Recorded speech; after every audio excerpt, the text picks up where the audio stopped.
Welcome to Andy's Garage. I'm Andy Phillips. Today we're going to talk about how to burp the air out of your coolant system, which could result in your engine overheating if you have air trapped in there. So we're going to show you how to get all that out of there and the tools that you'll need to get that done. Let's get started.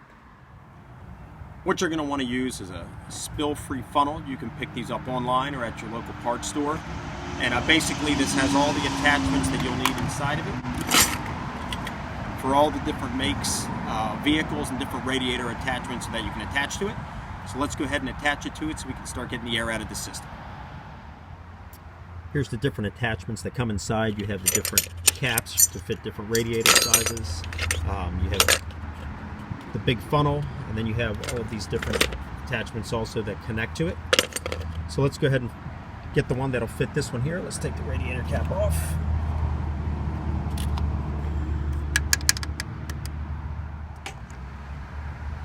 Okay, we went ahead and we have the rubber seal that's going to go inside the radiator like that, and then we have the cap. So let's go ahead and get that in, tighten that up. There we go. Make sure this is facing upright so that way we can connect the funnel here. So that's tight. Make sure it's a good tight squeeze.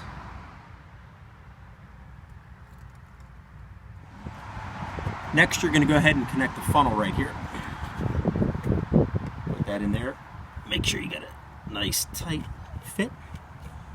There we go. Next, what you're going to want to do is you're going to want to fill this funnel up about a third, so that way it gives some coolant there as the air starts to bleed out. The antifreeze coolant can then go in its place, so we'll fill it up about a third. So let's go ahead and get that done.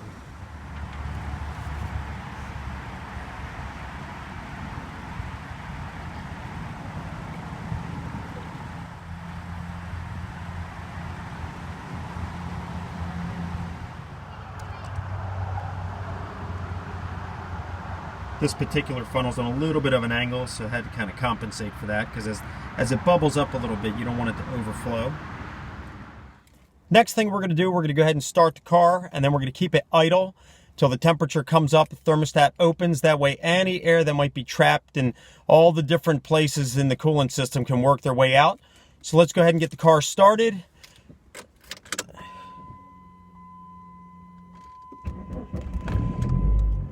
Also make sure that you turn your heater on, so that way you also get any coolant that's inside of the heater core to work itself out.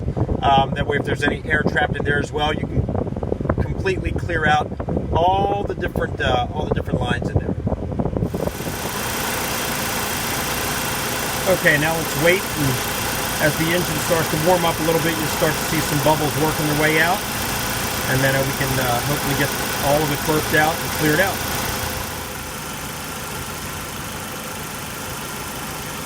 Each time the bubbles come up, coolant that's in this tank will then work its way back down in its place.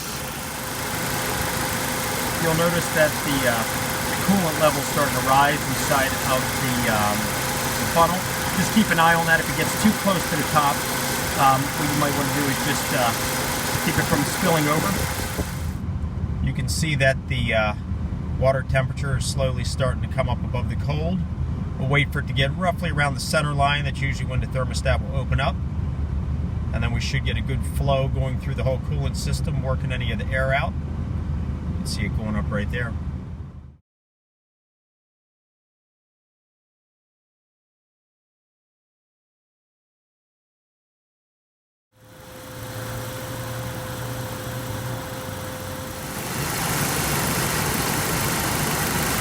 Engine temperature has come up, and you can see the air bubbles are coming up.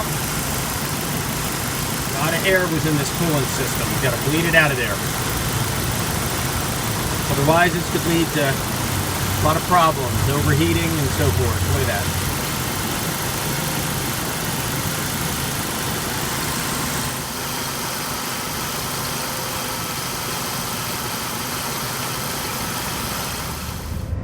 You'll notice that the temperature gauge dropped a little bit below center. Thermostat opened, coolant went through, and brought the temperature back down. And then that also opened up an opportunity for any air that was trapped to work its way out. Okay, it looks like the air is done working its way through. There's no more air bubbles coming through. The temperature is is hot enough that the thermostat's open. So we're going to go ahead and get ready to remove it. We're going to use this plug. Basically goes right down into the funnel to keep it from draining out and making a mess. And then from there, what we're going to do now is squeeze the radiator hose here to cause pressure to suck in the coolant while we remove this piece right here. Pull this out and let that go. There we go. Okay, now we can go ahead and remove the adapter. Okay. And now what we'll do is we'll go in here, top off any bit before we put the radiator cap back on. Okay, you can see that that's topped off all the way. We can go ahead and put the radiator cap on, and this should be nice and tight without any air in the coolant system. We should be good to go on that one.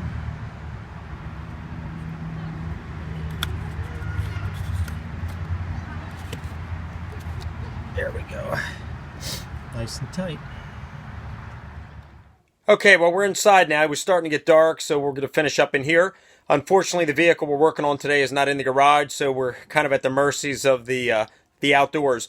So anyway, that was it pretty much, how to properly burp the coolant system of a car and get all the air out of it. Please send any comments or questions. We'd love to hear from you. And please like and subscribe. And as always, we thank you for your support, and we'll see you next time.